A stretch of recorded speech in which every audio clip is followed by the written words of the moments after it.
היום סוף סוף אנחנו מממשים את ההבטחה ומחברים את מעלה אדומים לירושלים, בירתנו האחת והיחידה, בחיבור אסטרטגי, ביטחוני ודמוגרפי. המציאות הזו קוברת סופית את רעיון המדינה הפלסטינית, פשוט כי אין במה להכיר ואין במי להכיר.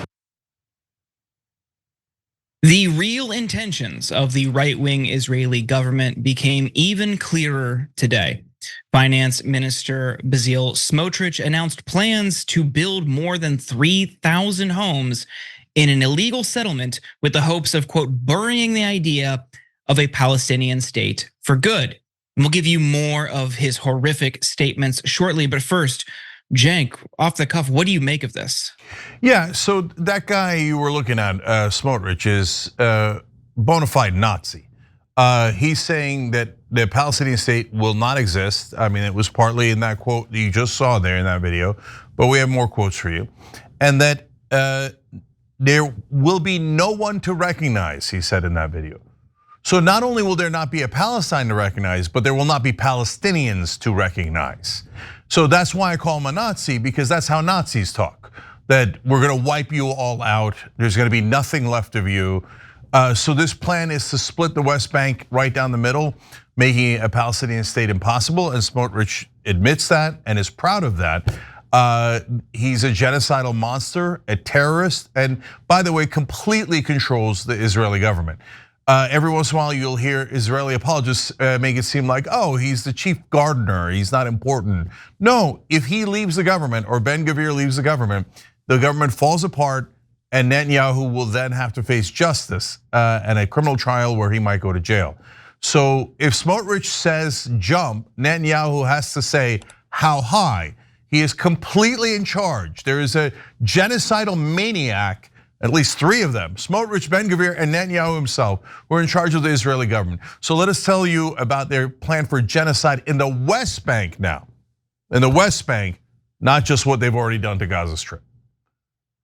Now, the so-called E1 project in the West Bank, as Cenk emphasized, is located between Jerusalem and the Ma'ale Adumim settlement in the West Bank. It's been on pause for decades because of international opposition. Israel stopped construction plans in 2012 and again in 2020 because of objections from the US and European allies. But Smotrich doesn't care. Peace Now, an Israeli settlement watchdog, explained just how massive his new expansion plans are. The 3,300 housing units in Ma'ale Adumim represent an increase of about 33% in the settlement's housing stock, an enormous expansion for a settlement whose population has been stagnant at around 38,000 for the past decades and has experienced net out migration. Now, here's a quick video to help you visualize what this project would do. Take a look. The only internationally recognized boundary between Israel and Palestine is known as the Green Line.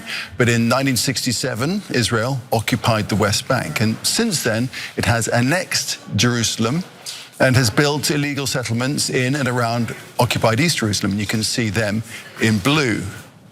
In 2002, Israel started building a separation wall around them, cutting them off from the rest of the occupied West Bank. And you can see that separation wall, that's in red there.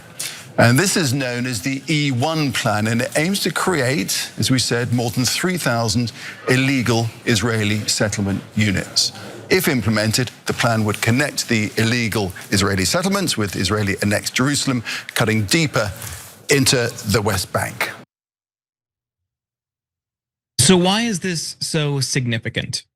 As the Times of Israel explains, it would divide the West Bank into northern and southern regions and prevent the development of a Palestinian metropolis that connects East Jerusalem to Bethlehem and Ramallah, which the Palestinians have long hoped would serve as the foundation of their future state. Smotrich, who is one of the most extreme members of Netanyahu's coalition, says that the approval for the E1 project is a direct response to the wave of countries announcing their intentions to recognize a Palestinian state. Take a look. מי שמנסה היום בעולם להכיר במדינה פלסטינית יקבל מאיתנו תשובה בשטח. במסמכים, לא בהחלטות או הצהרות, אלא בעובדות. בעובדות של בתים, בעובדות של שכונות, כבישים, ועוד ועוד משפחות יהודיות שבונות חיים. הם ידברו על החלום השקרי הפלסטיני. אנחנו נמשיך לבנות מציאות יהודית מגשימה. He also thanked Donald Trump and Ambassador Mike Huckabee, who he claims supports the project. Trump and Huckabee understand that a Palestinian state would endanger the existence of Israel and that the West Bank is an inseparable part of our land, the one that God promised to our father Abraham and gave to us thousands of years ago, Smotrich said. Smotrich appealed to Netanyahu to apply Israeli sovereignty in Judea and Samaria to forever remove from the agenda the idea of dividing the land and to ensure that by September, the hypocritical leaders in Europe will have nothing to recognize. Neither Trump nor Netanyahu have directly confirmed whether they support moving ahead with the E1 project, but we do know that Netanyahu has touted the project in the past and that Trump lifted sanctions on illegal Israeli settlers when he got into office. Plus, in response to the move, a spokesman for the US State Department said, a stable West Bank keeps Israel secure and is in line with this administration's goal to achieve peace in the region. The plan is expected to get final approval later this month. And if all goes as planned, infrastructure work could begin in the next few months. Cenk. Yeah, so look, when people start talking about how their religion should talk to God and God promised them the land that other people are living on, so they're gonna murder and move those people because they think they're God's chosen people, that is the ravings of a lunatic mind. And so I don't care what religion you're in, whether it's Judaism, Islam, Christianity, it doesn't matter. If you think God is talking to you and telling you to murder and steal because you are a special chosen person, again, the religion doesn't matter, and there's supremacists in every religion, okay? You're a lunatic, bona fide. You should be locked up in a mental asylum. God is not talking to you.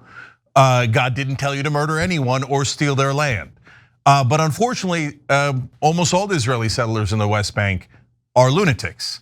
And they're terrorists, and their entire aim is to take Palestinian land. So there's no redeeming qualities at all. They're among the worst people on planet Earth. And Smotrich is obviously one of the most evil people on the planet. It's not even close. He's one of the worst terrorists of my lifetime, not close. And so this terrorist, as you just heard him say, no, it's the Jews' land. God told us. So we will murder the Muslims, we will steal their land, and we will do it because we are superior to them. The Muslims are inferior, and obviously the Christians are also inferior. Now, he doesn't want to say that one out loud. By the way, they're also moving Christians out of the West Bank. Tucker Carlson covered that, and of course the Israeli supporters went nuts. Shh, don't tell them what Israel's doing to the Christians. No one cares about the Muslims. They can claim to be inferior. The Israelis can make them inferior. The Israelis could say, we're gonna deny the Muslims a state for the rest of time, okay? And no one will care. We'll just send them another check and another check. Everybody loves to be racist and bigoted against Palestinians, Arabs, Muslims, etc., right? And that includes almost everyone in mainstream media and almost everyone in politics. They're all deeply racist against Palestinians. They're like, oh, there's a charter somewhere that hypothetically says that Israel might not exist if X, Y, Z, and 2,000 other things happen. Israel's existence is not in 1% jeopardy. They are the safest nation on earth, yet even though they attack all of their neighbors, even though they are actively taking land, even though they're in the middle of a genocide, they're still the safest nation. They have a more capable military than the rest of the Middle East combined. They have nuclear weapons, they have Iron Dome, only nation on earth that has it. They are so secure.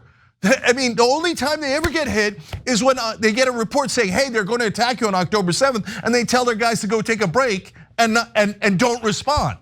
So the idea that their existence is in danger is 100% propaganda invented by Israeli and American media. Utter propaganda, it has zero basis in fact. If I thought Israel's existence was in danger and those civilians might be killed, I'd be enraged by that idea. But there is no chance that's going to happen. On the other hand, Palestine actually does not exist. Yet our media can't find a way to get outraged by that. They can't. The minute anyone criticizes Israel, anti-Semitic, bigot, hateful, cancel them, fire them. Right? Our media and Congress, congressional hearings. Then you say, well, this guy is the guy who is one of the 3 most important leaders of Israel. Let alone Ben Gvir has said it many times. Netanyahu is now saying it. He said it just yesterday. He said he's on a spiritual mission for greater Israel. That means we're going to take the West Bank and take out of Gaza Strip. That's Judea and Samaria. That's the heart of quote unquote greater Israel. They all say it. We think Muslims are dirt and we're going to kill those Palestinians. We're going to murder them and we're going to take their land. And they say it on tape. And our American media is like, I don't see the racism. I don't see the bigotry. Did you just call settlers a dirty word? How dare you, you bigot! You hateful person, bow down to the settlers. All they're doing is murdering Palestinians daily. You know, 130 attacks in the West Bank by settlers against Palestinians per month. Per month. They never get convicted. Guy shoots a Palestinian on tape. This is in the New York Times story. An Israeli soldier is standing right next to him. They question him for 20 minutes and then say, you're free to go, we have no evidence. No evidence, he shot the guy right in front of you and on tape. What that is saying is, settlers murder away, burn their property, which they are. They burned a house while a baby was inside of it, shot 2-year-old with a sniper while she was being held by her mom. Okay, these 6 savage settlers and their lunatic religious philosophy that they are the superior race. That's why I call them Nazis. Because when you say that you're the superior race and you're allowed to murder other races, that makes you a Nazi.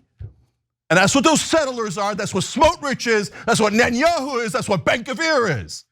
But no, American media will lie to you and pretend that the Palestinians are oppressing the Israelis. The Palestinians are down to rocks. And they're like, the Palestinians might wipe out Israel. They might kill all the Israelis. With what army? Any reporter who says that is a lunatic, out of their minds. The Palestinians have no ability to harm Israel in an existential way. You'd have to be a lunatic to think, where? Do they have secret nukes? How are they going to wipe out Israel? What a crazy thing to say. Meanwhile, Israel is rubbing it in our face. Yeah, we're wiping out the Palestinians. Yeah, we think they're inferior to us. We're the superior race, and we will take their land, they say, as if they're goddamn Hitler.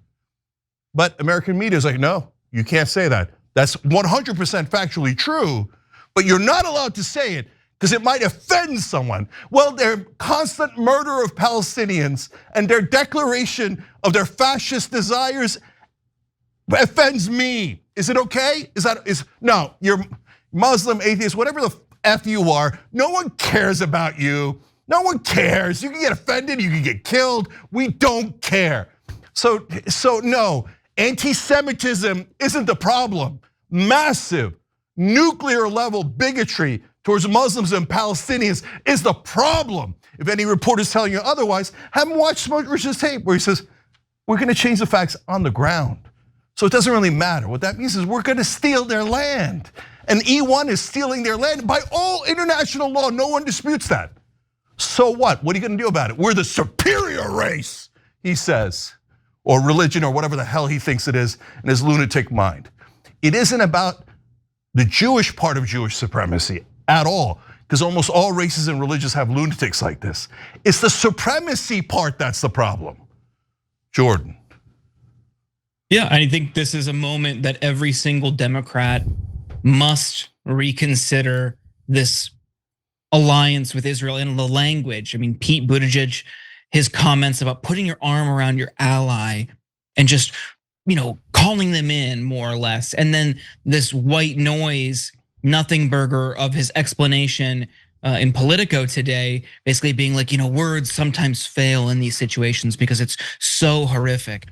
There is zero defense of or justification for our alliance with Israel now. And that Democrats are still, even this week, in Israel filming content with AIPAC, defending, doubling down on our alliance. I mean, you are all culpable in this, because as this network has pointed out since day one, the West Bank had nothing to do with October 7th. The Palestinian Authority runs the West Bank, not Hamas. And they use that as pretext to go in for further annexation. We warned about this. Some others have warned about it since day one, but here it is. It's getting more and more real. It's getting more and more tangible. And now that you have somebody like Trump who has turned a blind eye to everything Israel is doing, who has pulled back their security coordinator in the West Bank and Gaza, who has reduced, as The Intercept reported this week, cut down the size of Israel's human rights abuse report from over 100 pages to 9, a reduction of 91%. They want this. They do not care that this violates international law, that this violates human rights, that this is an erasure of culture, of boundaries, nothing. They're totally fine with this right-wing, maniacal, and genocidal government, no matter what they do. Every step of the way, the United States, the Republican Party, and to a great extent, the Democratic Party is in lockstep with Netanyahu and his cabinet. Yeah, last thing here, guys. There's two giant lies that the mainstream media and our politicians say, and I want to break the illusion and that mythology. So they say, oh no, why do we have to help Israel? I mean, they're in the middle of a genocide. They're proudly declaring that they're going to murder the Palestinians and steal their land. Why should we help these goddamn Nazis? Oh no, because Israel's the only democracy in the Middle East. Wait, is it a democracy? It occupies 5.5 million Palestinians. So do they not count? Anyone who says Israel's a democracy is a racist, because they say, well, Palestinians don't matter, they don't count. We can imprison 5.5 million Palestinians in open air prison in West Bank and Gaza Strip. We can slaughter them anytime we like. We can even starve them to death, right? We can murder their babies. We can do anything we want to the Palestinians, and you still have to call us a democracy. And idiots go on cable news. Oh, they are the greatest democracy. They are the only democracy in the Middle East. They're not a democracy. They're a democracy in Israel, plus a dictatorship in the occupied territories. There is no question about that. These are definitional. You can't argue that the Palestinians are free. Are you saying you would have to be like literally deranged, like straitjacket deranged, to say that the Palestinians in Gaza are free and independent? Is anyone that stupid, that much of a liar? No, obviously Israel controls Gaza and the West Bank. So those people are 5.5 million hostages living under the dictatorship of Israel. So don't tell me it's a democracy when they have a dictatorship that they're running for all those Palestinians. And they should accurately, the second point is they should accurately label what Netanyahu is. He is, to be fair, he is the prime minister of Israel. He's also the dictator of the West Bank and Gaza Strip. That's a fact. Netanyahu they had no chance to vote on him. Palestinians didn't get to vote for or against Netanyahu. But Netanyahu is their dictator. But if you say that, oh no, Israeli feelings might be offended, you're not allowed to say the truth. You better shut up about the truth. Otherwise, we'll call you an anti-Semite and try to ruin your life. But you see, we don't control anything. No, guys, this isn't about, no Mossad guy or Israeli Knesset member is calling random Jews in America and going, here's the plan, here's the memo. It isn't about Jewish. They're hiding behind Jewish people as human shields. They're using them as human shields to say, if you attack the evil actions of our government, we're gonna say that Jews are responsible for it. All the Jews are, and you're attacking Jews. Well, we didn't attack Jews, we didn't say Jews. You said it. The Israeli government is callously using the idea of anti-Semitism, callously using Jewish people all across the world, and by the way, endangering them and getting the whole world to hate them so that they could do their evil, evil plans for greater Israel. Do all Jews believe that they are superior to all other people, to Christians and Muslims? No, not a single Jewish person I know believes that, not one. And I know hundreds of Jewish people. But you go to Ben-Gvir, Smotrich, and Netanyahu, of course we are superior. We are the superior race, they say, just like the goddamn Nazis. But in American media, the reason I get so upset is gaslighting every day, every single day, every single hour. Israel's a democracy. The Palestinians are an existential threat to the Israelis, but the Israelis are not an existential threat to the Palestinians, even though they don't allow them to exist, even though they brag about how they're gonna murder them and take their land. No, I can't stand it. I can't stand the lies of American media and American politicians who are dogs to Israel. So that's just the reality. And you could know anyone who denies it now looks like a lunatic. The word is out. It's over. All your BS propaganda. Oh no, everybody hates Israel. It's your fault. It's your fault being hateful. It's not Israel's fault for murdering. You know what? Oh no. I'm sorry. I just used the word murder in the same sentence as Israel. You're not allowed to do that. Only Muslims murder. Israel accidentally kills. They didn't mean to. They're the most moral army. But hey, look at that. 61, now almost 62,000 dead at a bare minimum. Oops, did we murder your children again? 870 kids under the age of 1 murdered by Israel. Murdered by Israel. But no. You're not allowed to say it. You're not allowed to say facts because facts are anti-Semitic. Murdering 870 Palestinians and saying they're inferior and shouldn't exist, not bigoted, not racist, pointing that fact out, anti-Semitic. Anti-Semitic my ass. You guys are a bunch of liars because you're all deeply racist against Palestinians and deeply bigoted against Muslims. That's who you are if you're in American media. If you're one of those dogs working at the New York Times, Washington Post, CNN, MSNBC, Bakari Sellers out there today. Oh yeah, Israel's the greatest. Oh yeah, the Palestinians, oh yeah, no big deal. God damn it, I'm so mad. I can't stand their lies and our corrupt politicians. Jordan asked for the Democrats to pull out. There's gonna be about a dozen Democrats who do the right thing. And the rest of them will count their money. They'll be, oh yeah, AIPAC gave me money. God damn it. It's true. 65% of Congress has taken money from AIPAC. And that's just the money we know just from one of the Israeli PACs. If you include the other Israeli PACs and you include dark money, it's nearly all of Congress. But we know for a fact that 65% have taken money from AIPAC, and that 65% votes with Israel 100% of the time. But the liars on television, the liars in the New York Times and in mainstream media go, no, the money does not affect them. Saying that AIPAC controls them when they control their vote 100%, even though that's a stone cold fact, you know what they're gonna say? Anti-Semite, this guy says facts. He should never be allowed to say facts. He should be forced to shut up and bow down to Israel. I'm an American. I didn't come to live in Israel where I'm oppressed and occupied. I came to America, the land of the free and the home of the brave. But our politicians are cowards and they're corrupt and they work for Israel. There's no question about it. Anyone who says otherwise is a liar, a provable liar, but they all lie on behalf of Israel. And then when you say the truth, they say, oh, you guys, since you're objecting to the murder and erasure of Palestinians, you're the true bigots. No, I challenge, you know what? I challenge any mainstream media anchor, cable news anchor to a debate on Israel. None of them will take it and none of them can withstand it because they're all giant liars and they all do Israeli propaganda 24/7. One of you, step up, I dare you. You won't because you all work for Israel. Every time you ring the bell below, an angel gets his wings. Totally not true, but it does keep you updated on our live shows.